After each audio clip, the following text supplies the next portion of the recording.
The last strategy is the one I mentioned as the icing on the cake. For those of you who weren't here at the beginning, today is my birthday, by the way. Oh, happy birthday. So we're talking about birthday cakes and stuff like that. Critical thinking skills. Yeah. Really, this is something that goes on top of everything that we do. Yeah, so you have the pre-reading, you have the vocabulary development, you have the comprehension, you have the organisation of information. How do we get the students to think critically? Yeah. So you've given them something to read. They've read it. They've understood it. So what? Yeah, what's next? What's so great about that? Can we go a step further and ask the students to think around the text and give their opinions on it and interpret and evaluate what they've read? Those are key skills in the field of academia. There are key skills for students to learn as key study skills when they need to graduate, when they need to work. Asking them questions like this.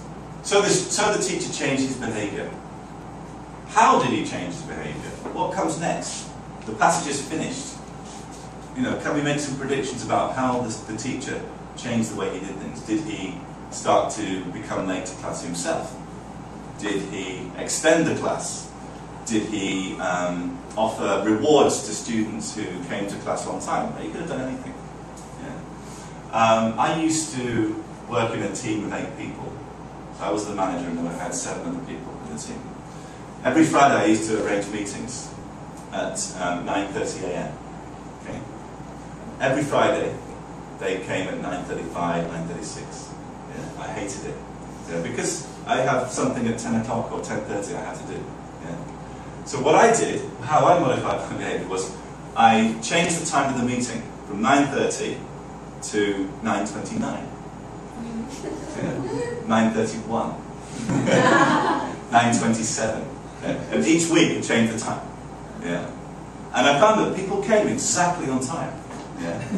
Because they thought, oh, it's 9:27, why? And then, so they came at 9:27. Or 9:31. Yeah. So that's how I changed. In that case, I didn't change my behaviour, I changed the people's behaviour. Yeah. And looking at topics for discussion and writing. So going beyond the text and getting the students to talk to each other or write. Or one thing I've heard a lot from teachers in Taiwan is that you do try to get students to present to class. You do try to get students to work on their presentational skills. Do you do that? I've heard it from different teachers that you do. So you might not give the students a written assignment, or on top of the written, you might ask them to work in groups and give like a short 5-minute, 3-minute task, like on PowerPoint or just like this, something like that. It could be in any format that you like. You can interpret the formats and you can change it and adapt it to whatever it is you're trying to achieve in class. But the point is, you get the students to adapt and think about what they've read and produce something, do something that is connected to their reading. As going back to the example of how we did that. Start with the framework, start simple, start with simple boxes, and then move on to, it could be a 250-word essay, it could be a 3 to 5 minute presentation, it could be something they write in their diary, it could be something they blog about, it could be something they write on Facebook or whatever, yeah, it could be anything.